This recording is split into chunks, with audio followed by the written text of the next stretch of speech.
And we are back. Welcome back to part 2 of Game Week 34 in the Premier League. We have got 6 games remaining for you over the course of the next 3 days.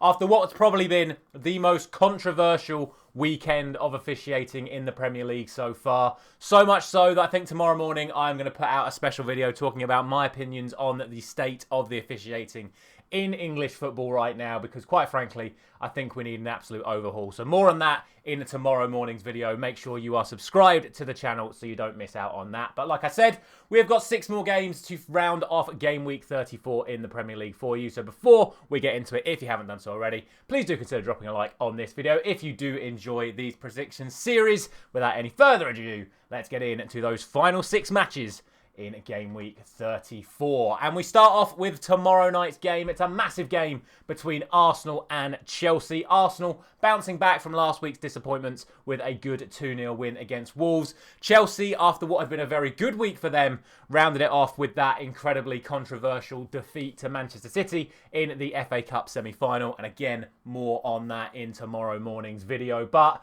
they go into this game still with an opportunity of qualifying for Europe. They've been playing some fantastic stuff recently, Chelsea. They've been putting in good performances, as we've just said, including the FA Cup defeat to Manchester City. However, Arsenal are still going to believe that if they can keep themselves ahead of Manchester City before Manchester City play every single time before the rest of the season, they're going to feel like they can still win this Premier League title. Now, as we know, games between Arsenal and Chelsea down the years have been some fantastic ones, and I can see this one being another good high-scoring game as well. I'm going to go for 3-1 to Arsenal. I think Chelsea may be a little bit too confident after their recent performances, could leave themselves vulnerable in defence. I think Arsenal might capitalise on that. But equally, I think Chelsea are going to get themselves a goal. I know they didn't score against City. I know Arsenal have a very good defensive record. But I just have a little feeling that Chelsea might be able to capitalise in this game. And I'm going to give them a goal. But ultimately, I think Arsenal are going to end up coming out on top.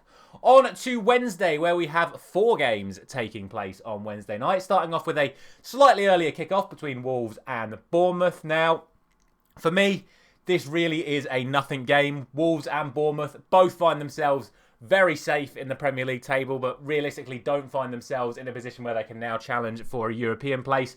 So this is probably just going to be more the first of those sort of near end of season games where players will probably not be at their full mentality. Managers might make a few changes, change things around, but there is obviously prize money still at stake. Both sides looking for good finishes. Bournemouth looking for their best ever finish in the Premier League. Wolves just looking to probably finish top half, which would be an incredible achievement for them. I can see this being quite an open game, quite a fun game. I'm going to go for 2-1 to Wolves in that one. But like I say, I really think this could probably go any which of the 3 ways. I just think at home, Wolves should probably be the favourites. So I'm going to go for 2-1 to them.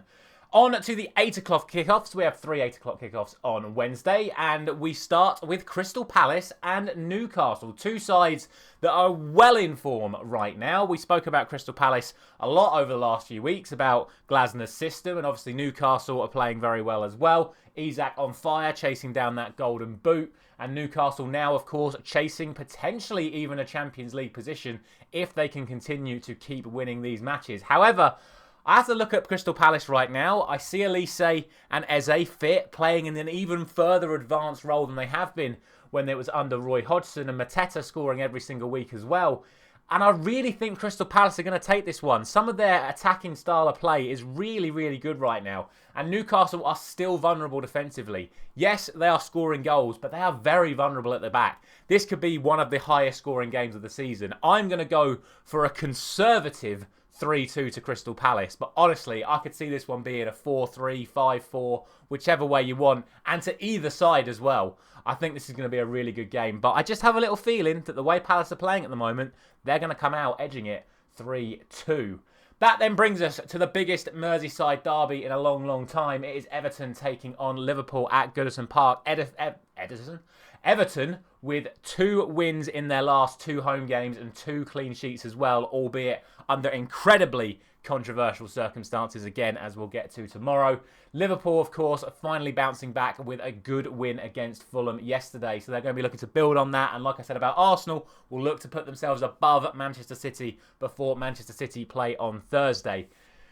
With the greatest of respect to Everton, yes, they have produced, as I just said, 2 wins in the last 2 home games with 2 clean sheets. But you have to say they were very lucky in both games. The Burnley game, as we spoke about, the red card that probably wasn't a red card, and they still were probably the worst team against Burnley in that game. And then yesterday, all of those penalty incidents against Nottingham Forest, where, quite frankly, if any of those are given, you would have expected Forest to score. If multiple of them were given, Forest probably would have won that game. So I look at Everton recently, I look at Liverpool, and I just think in that sort of atmosphere, Liverpool tend to rise to the big occasions, albeit they haven't realistically in the last couple of weeks.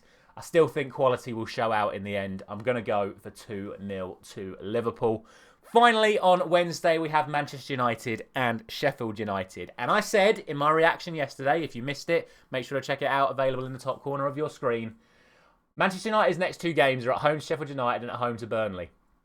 The way we have been playing in the last few weeks, I guarantee you we will not win both games. And I look at home to Sheffield United, bottom of the table, the worst defensive record in Premier League history. And I look at this game, and I can't sit here with full confidence and say we're going to win this game. We should win this game. Off the back of the embarrassment that was yesterday's FA Cup semi-final, the players should be motivated enough to put that right and put in a performance worthy of Manchester United and put a side like Sheffield United, with the greatest of respects, to the sword and should win this comfortably by 3 or 4 goals. I don't think we will. I think the amount of space we leave in midfield will leave the likes of Gustavo Hamer the ability to get at us, and everyone knows how dangerous Gustavo Hamer is. So if we give him the opportunities we were giving O'Hare yesterday, Sheffield United are going to create chances and Sheffield United are going to score goals. I still have to think Manchester United are going to get the result, so I'm going to go for 3-1. But that's off the basis that our players actually put in a performance to show a response and to build up to an FA Cup final against Manchester City. But honestly, don't back Manchester United in this game. Don't back them at all. Sheffield United are more than capable of getting a result at Old Trafford. I just have to sit here as a Manchester United fan, believing in my team that we will get the result and get the win. That then leaves us with Thursday night's game between Brighton and Hove Albion and Manchester City. Now, whisper it, but Manchester City haven't been that good the last couple of weeks. Yes, they put in a good performance against Aston Villa a little while back, but the game against Real Madrid, they dominated but got held out. The game against Chelsea, Chelsea missed so many chances to kill off Manchester City, it's unbelievable. And then the handball incident with Jack Grealish, and then they scored a deflected cross that then fell to Bernardo Silva and went in. And that was the only goal they scored. Brighton are not going to make this easy for Manchester City. We know how De Zerbi likes to play. It's going to be a fantastic game. It's going to be full of passing and quality and probably a fair few chances. Manchester City could definitely drop points in this game.